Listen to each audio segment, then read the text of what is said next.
అసలు విషయం తెలుసుకుని ఇందుమతిని అరెస్ట్ చేయించిన జ్యోతి సూర్య ఆనందికి క్షమాపణ చెప్పిన జీవన. ఈ వీడియో గనుక నచ్చినట్టయితే తప్పకుండా ఒక లైక్ చేయండి. మీరిచ్చే ఒక చిన్న లైక్ మా ఛానల్కి ఎంతో సపోర్ట్నిస్తుంది.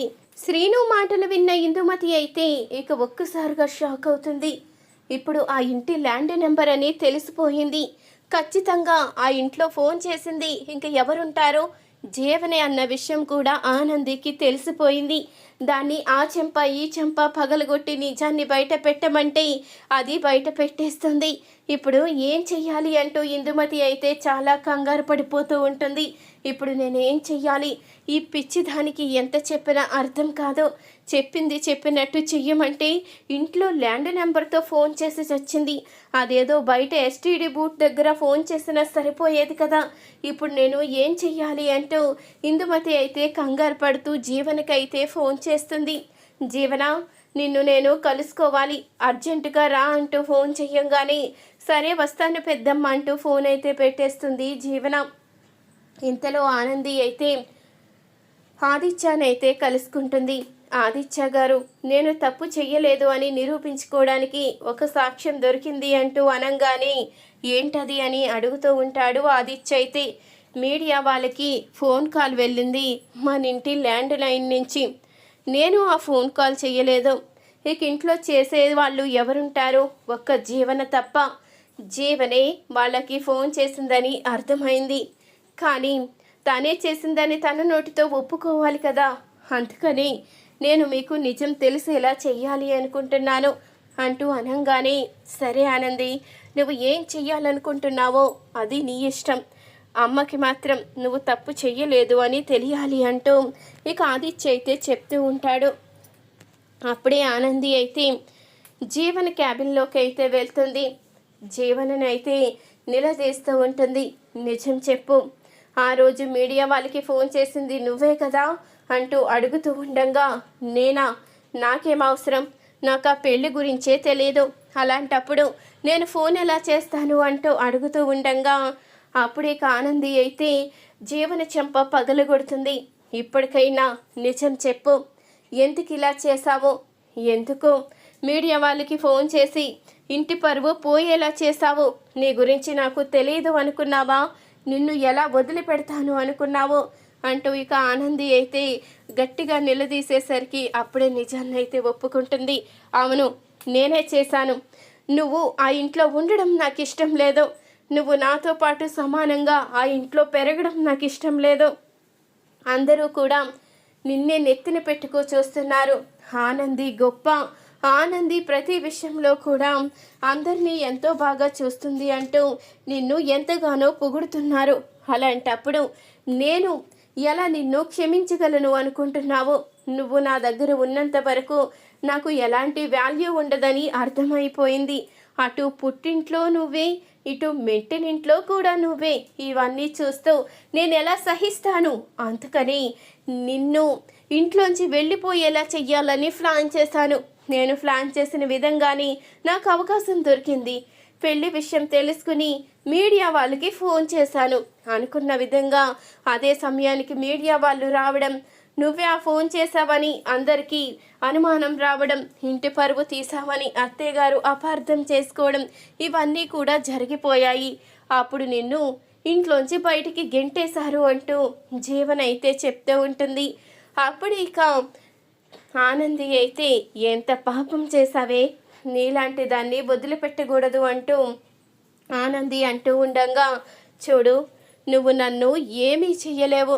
ఈ విషయాన్ని నీకు చెప్పాను, కానీ అత్తయ్య గారు ముందు కానీ ఆదిత్య గారు ముందు కానీ ఎవ్వరి ముందు కూడా నేను బయట పెట్టను కదా. వాళ్ళు ఎదురుగా నువ్వు కొట్టినా చంపినా ఈ విషయాన్ని బయట పెట్టను. ఇంకా నువ్వు నన్ను టార్చర్ చేస్తున్నావని అందరికీ కూడా ఇంకా నిన్ను అపార్థం చేసుకునేలా చేస్తాను అంటూ ఇక జీవనైతే బెదిరిస్తూ ఉండగా అప్పుడే ఆదిత్య అయితే లోపలికి వస్తాడు. ఆదిత్య కూడా జీవన చెంపైతే పగలగొడతాడు. ఇన్ని రోజులు నీ మీద నాకు ఎంత కోపం వచ్చినా నేను తమ్ముడు భార్యవే కదా అని క్షమిస్తూ వదిలేశాను. నీ మీద ఎప్పుడూ చేయి చేసుకోలేదు. అది నా సంస్కారం. కానీ ఇప్పుడు నన్ను నా భార్యని దూరం చేసే అంత దాకా వెళ్ళావు అంటే నీలాంటి దాన్ని ఎలా క్షమిస్తాను? ఎట్టి పరిస్థితిలో కూడా క్షమించేదే లేదు. ఇప్పుడే ఈ నిజాన్ని బయట పెడతాను అంటూ ఆదిత్య అయితే చెప్తూ ఉండగా అప్పుడే జీవనైతే ఇక ఆదిత్య కాళ్ళైతే పట్టుకుంటుంది. నన్ను క్షమించండి, ఇంకెప్పుడు ఎలాంటి తప్పు చేయను. ఈ విషయాన్ని మీరు బయట పెడితే ఆనందిని మెడపట్టుకు బయటికి గెంటేశారు, కానీ నన్నైతే అత్తయ్య గారు ఏకంగా చంపేస్తారు అంటూ ఇక జీవనైతే బ్రతిమలాడుతూ ఉంటుంది. అప్పుడే ఇంతలో ఇక ఆదిత్య అయితే లేదు, ఎట్టి పరిస్థితిలో కూడా క్షమించేదే లేదు అంటూ ఇక అనంగానే అయ్యో నేను చెప్పేది ఒక్కసారి అర్థం చేసుకోండి, ఈ ఒక్కసారికి నన్ను వదిలిపెట్టేయండి. ఈ విషయం బయటపడితే అటు మా అమ్మ నాన్న ఊరుకోరు, ఇటు చైతన్య కూడా నన్ను బ్రతకనివ్వడు, చంపేస్తాడు. మీ తమ్ముడు కాపురం మీ చేతులతోనే కూల్చేస్తారా? మీ తమ్ముడి జీవితం మీ చేతులతోనే నాశనం చేస్తారా? చైతన్య నన్ను ప్రేమించి పెళ్లి చేసుకున్నాడు. ఈ విషయం తెలిసిన మరుక్షణమే మేమిద్దరం దూరం అయిపోతాము. తర్వాత మీ తమ్ముడు దేవదాస్ అయిపోతాడు, పిచ్చివాడైపోతాడు. మీ తమ్ముడి జీవితం బాగుండాలి అంటే మీరు ఈ విషయాన్ని బయట పెట్టడానికి వీల్లేదు అంటూ ఇక జీవనైతే చెప్తూ ఉంటుంది. అప్పుడు ఇక ఆదిత్య అయితే ఆలోచిస్తూ ఉంటాడు. సరే, నీకు ఇదే చివరి అవకాశం, నువ్వు ఇంకొకసారి తప్పు చేస్తే క్షమించేదే లేదు అంటూ ఆదిత్య అయితే చెప్తూ ఉంటాడు. అప్పుడే ఆనంది అయితే దీనికి ఎన్నిసార్లు క్షమాభిక్ష పెట్టినా ఇది మాత్రం మారదు, మనం దీనికి క్షమాభిక్ష పెట్టడానికి వీల్లేదు అంటూ ఆనంది అయితే అంటూ ఉంటుంది. లేదు ఆనంది, ఇప్పుడు ఈ విషయం కనుక బయటపడితే చైతన్య జీవితం నాశనం అయిపోతుంది, మనం ఈసారికి క్షమించి వదిలేద్దాము అంటూ ఆదిత్య అయితే ఇక ఆనందికి చెప్పి ఆదిత్య అయితే ఆనందికి కూడా క్షమాపణ చెప్తాడు. నిన్ను ఇంట్లోకి నేను తీసుకువెళ్తాను, అమ్మకి నేను ఏదోటి సర్ది చెప్తాను, నిన్ను మాత్రం దూరం చేసుకోను, ఇప్పటికే నేను చేసింది చాలా పెద్ద తప్పు అంటూ ఆదిత్య అయితే తన మనసులో అనుకుంటూ ఉంటాడు. ఇంతలో జీవనైతే ఇక ఇందుమతి ఫోన్ చేసిందని ఇందుమతి దగ్గరికి అయితే ఈ విషయాన్ని మొత్తం చెప్పడానికైతే వెళ్తుంది. అప్పుడే ఇక ఇందుమతి అయితే ఏంటే నేను పొద్దున్ననగా ఫోన్ చేస్తే ఇప్పుడు వచ్చావని అడుగుతూ ఉండగా ఏం చేయమంటావు? అక్కడ ఆనంది నన్ను లెఫ్ట్ అండ్ రైట్ పీకింది, నిజం బయట పడేలా చేసింది. ఆదిత్యకి నిజం తెలిసిపోయింది, ఆనందిని ఇంటికి తీసుకువస్తానని మాట ఇచ్చాడు. ఇవన్నీ నీకు చెప్పడానికి ఇప్పుడు వస్తే నువ్వేమో నా మాట వినకుండా ముందే నువ్వు ఏదేదో మాట్లాడుతున్నావు అంటూ చెప్తూ ఉండగా అప్పుడే ఇక ఇందుమతి అయితే కోపంగా వసి దొంగ జీవన, నువ్వు ఇన్ని రోజులు ఎంత చెప్పినా వినిపించుకోలేదు కదే, ఇప్పుడు అసలు జీవన ఎవరో తెలిసిపోతుంది.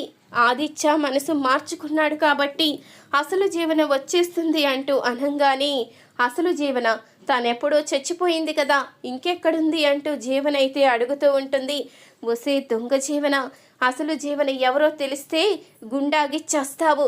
ఇన్ని రోజులు మనం ఎన్ని ప్లాన్ చేసినా తిప్పి కొడుతూ మనకి చుక్కలు చూపించిందే ఆ ఆనందియే ఈ ఇంటి అసలైన వారసురాలు, అసలైన జీవన. ఆ విషయం ఆనందికి కూడా తెలుసు అంటూ జీవనకి ఇందుమతి అయితే నిజాన్ని చెప్పేస్తుంది. ఆ నిజం తెలుసుకున్న జీవనైతే ఒక్కసారిగా షాకి కుప్పకూలిపోతుంది.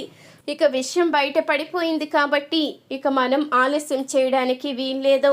ఇక్కడ జ్యోతి సూర్యని ఎవరికీ తెలియకుండా చంపేస్తే ఇక ఆస్తి మొత్తం మనదవుతుంది. జ్యోతి సూర్య లేనప్పుడు నేనే ఇంటి వారసురాలని ఎట్టి పరిస్థితిలో కూడా ఆనంది ఎలాగో నిజాన్ని బయట పెట్టదో, ఆస్తి మన సొంతం చేసుకోవాలి అంటూ ఇందుమతి అయితే జీవనతో చెప్తూ ఉంటుంది. అప్పుడే ఇక జ్యోతి సూర్య ఆనంది ముగ్గురు కూడా వస్తారు. వీళ్ళ మాటలు విన్న జ్యోతి సూర్య అసలు నిజమైతే తెలుసుకుంటారు. ఇంటికి ఇందుమతి చేసిన ద్రోహాన్ని తెలుసుకుని సూర్య అయితే ఇందుమతిని అరెస్టు చేయిస్తాడు. ఇక జ్యోతి కూడా ఇందుమతికి వార్నింగ్ అయితే ఇస్తుంది. నిజం తెలుసుకున్న జీవనైతే ఆనంది నన్ను క్షమించు, ఇన్ని రోజులు నేనే ఇంటి వారసురాలన్న అహంకారంతో నీ ముందు అలా ప్రవర్తించాను. గ్రాని మాటలు విని నీకు ఎన్నో రకాలుగా ఇబ్బందులు కలిగించాను, నన్ను క్షమించు. అసలైన వారసురాలివి నువ్వే అని తెలిసినా ఎందుకు నువ్వు నిజాన్ని బయట పెట్టలేదు? ఎందుకు నా చేత మాటలు పడ్డావు? నన్ను క్షమించు ఆనంది అంటూ ఇక జీవనైతే ఆనంది కాళ్ళ మీద పడి క్షమాపణ అయితే చెప్తుంది. ఇక జ్యోతి సూర్యకి కూడా క్షమాపణ అయితే చెప్తుంది. ఆనంది క్షమించిన మేము మాత్రం నిన్ను క్షమించలేము అంటూ జ్యోతి సూర్య అయితే ఇక జీవనికి వార్నింగ్ అయితే ఇస్తారు. ఇక ఆనందిని అయితే దగ్గరికి తీసుకొని ఎంతో సంతోషపడుతూ ఉంటారు జ్యోతి సూర్య.